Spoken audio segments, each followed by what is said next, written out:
Welcome to the Daily Plunge. We're going from chapter 1, verse 8 through chapter 2, verse 8. Now, it starts off with, listen, children, to your father's instruction, to your mother's teaching. And this was the understanding going back to Deuteronomy chapter 6, that it's the parents' responsibility to teach the wisdom of God to their children. And that's what they're teaching. They're teaching God's wisdom, God's ways.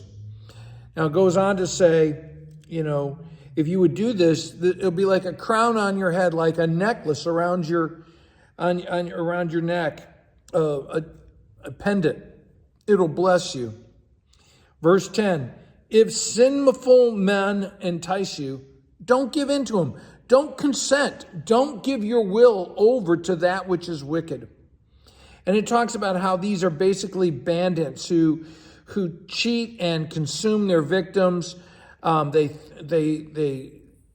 lie in wait to ambush them. And we still see bandits out there today who are cheating people in various ways. Verse 15, don't go along with them. Don't set foot on their path. And the question is, where are we walking? And it reminds us of Psalm chapter 1 that says, blessed is the one who does not walk in step with the wicked or stand in their ways. And that's what this is warning us against, right? It's the same biblical wisdom of following in God's paths.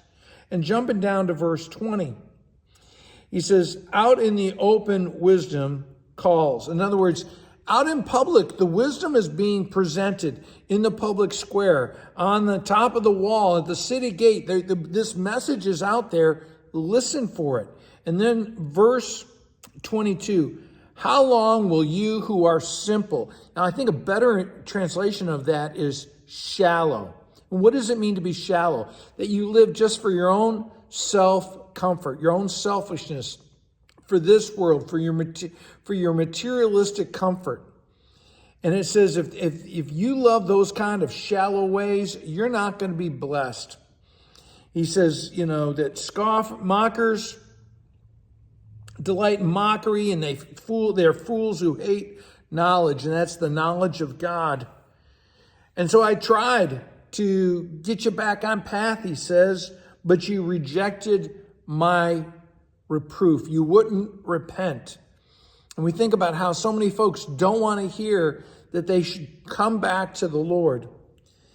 And he says in verse 29, you chose not to fear the Lord.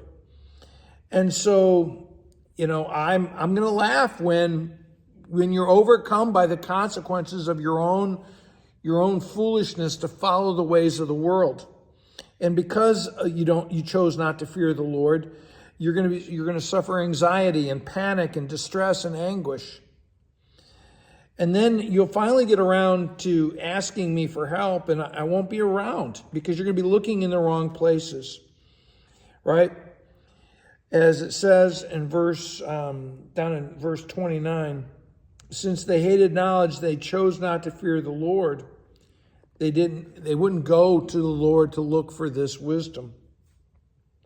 Whoever listens to me will live in safety. They'll live in ease because they'll have God's grace.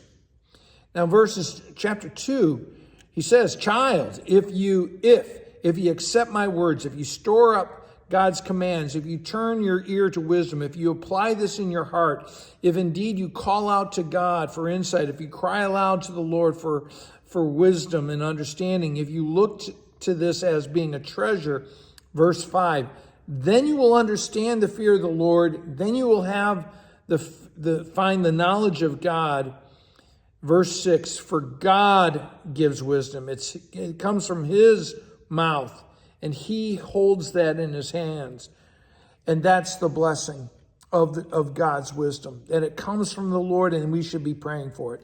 Thanks, friends. Have a blessed day.